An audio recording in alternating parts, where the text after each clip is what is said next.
Hi, my name is Penny Duffy, and today I'm going to take you through some basic uses of the Florida Collections online program. Guess I'll pop out from behind the bridge. Okay, when you first get into your dashboard, you'll see at the top right there's a Help Center button.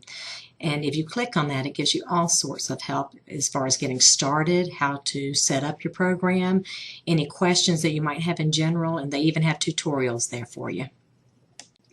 The button beside is Settings. If you click on this is where you can manage your classes and manage your account. However, you see I wrote in big, bold red there, do not set up your classes because that takes place through our county. So make sure you do not set those up. You'll see the search button here. And if you look to the right, you'll see a magnifying glass. If you click on that, you get two choices to search through resources or through lesson plans. Okay, I'll quit doing video now and switch to audio so you can focus on the screen. If you will look to the top right, you'll see there's the Browse button. In clicking on this Browse button, it gives you two options. You can view either program structure, which will take you through all the different collections and the features there, or you can click on the Standards button, which shows you all the standards for the subject matter that you teach.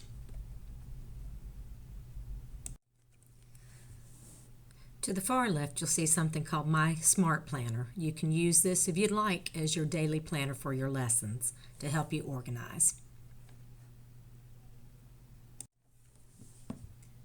As you open it up, you'll see that you have a calendar that pops up. In this calendar, you'll set your beginning date and your end date of the school year.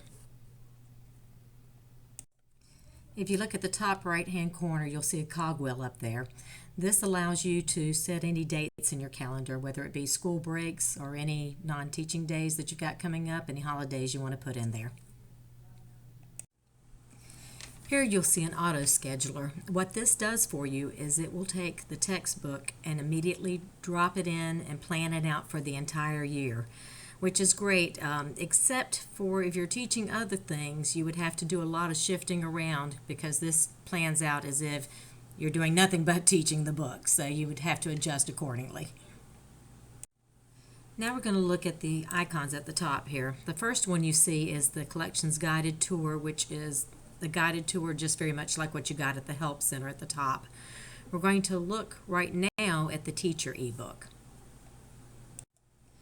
When you open up your Teacher ebook, you'll see to the left several different choices. The first thing at the top is the table of contents, and as you open this up, it shows you several different options of the stories to go into. It's very much like what you'll see in your textbook, except it's online. The next thing you see is resources. I love this tab. There's an abundance of information that comes along with these stories, but you do have to have the story up on the page before you'll see anything under the resources tab. One of the things I like here is the Level Up tutorial. Within this, it takes you into tutorials you can show your class about specific things you want to teach, like character traits here, making inferences, main ideas, supporting details, any particular strategy that you need to teach your students you can find in these tutorials. Here's one now. If you'd like to click on Start, you can see an example of what one of the tutorials looks like. I'm going to give you just a few minutes to go ahead and click on Start.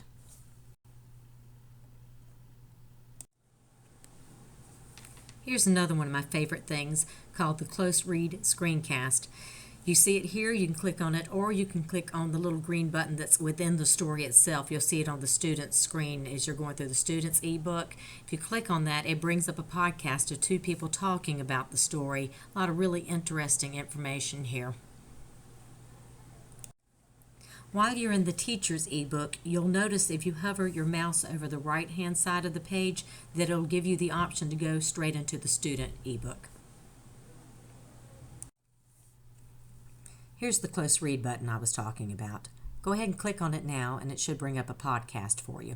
Give you just a moment to click on that button. The next tab down is Bookmarks. If you click on this, it shows you any pages that you have saved. If you look over to the right, the way that you bookmark a page is to click on that flag at the top right, and it'll turn blue when you've clicked on it, and that's when you know that you've saved it as a bookmark. Okay, the next tab that you have is Notes. When you click on this, it'll show you any notes that you have throughout the story. The way to save a note is to highlight the text, and that would be within the Students section there. Highlight the text, and it'll pop up a box that you can make choices as far as what color you want the text, what fonts, and that sort of thing, and you can save it as a note within the story. Here's the way that the note shows up underneath that section. So you see to the left there, you can click on that and open it up to see what the note says. You also, to the far right, have a little blue circle there that you can click on, which brings up the note, and you see the highlighted text as well too. The next tab down is Page View. Here's where you can adjust the way that the page is set up and also how large you want to make the page. Sometimes you might want to expand it so your class can see it a little better. The last two tabs are Audio and Search. We're going to look at Audio. If you click on the Audio button, it will have the story read to your class for you. You'll have this pane pop up at the bottom so you can pause if you need to. You can also adjust the volume to the right. One thing I want to mention is that each time you scroll to the bottom of the page, when you get to the next page, the audio will stop and you'll have to re-click the button. Going back to our dashboard, our next tab up there is Teacher Resources. When you click on that, you have this page that pops up.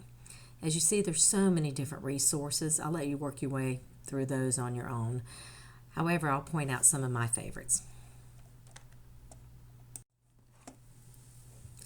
I love the grammar notes. I love the graphic organizers as well too for reading, and the guiding questions for each collection. That'll be really helpful with your class.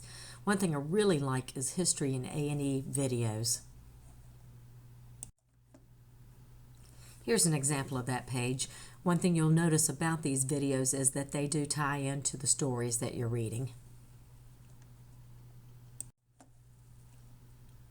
The next tab over is called Interactive Speaking and Listening Lessons. This page opens up and you see that you have some options for collaborative discussions and for presentations. This tab gets you into the student ebook online, and it looks just exactly like the student textbook does.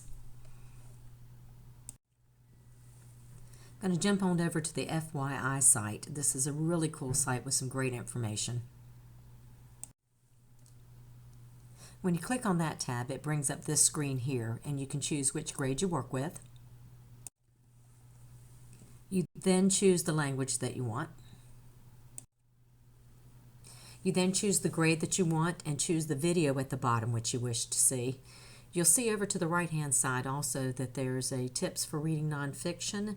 I also like at the top, for argument's sake, that you can do a vote with your class about a particular question. The last couple of things I'm going to show you are assignments and reports. Once your classes are set up, you can go in and start setting assignments for your students. Also, you can look at the reports as they progress along through the assignments. This is what the assignments page looks like. At the top, you'll see that you set what class that you want to set your assignments for, which book it's coming from, and then you can choose to pick View to look at the different assignments down there. And once you're satisfied with it, you have the Assign that's to the right there. And you can choose at the top if you're looking for a specific category, whether it be test and quizzes, daily intervention or homework, that sort of thing. Okay, now you're ready to set up your account in HMH, and here's a step-by-step on how to do that. If you have any questions, you can contact me. I hope you found this information helpful today. If you have any questions, please contact me at the information on this page.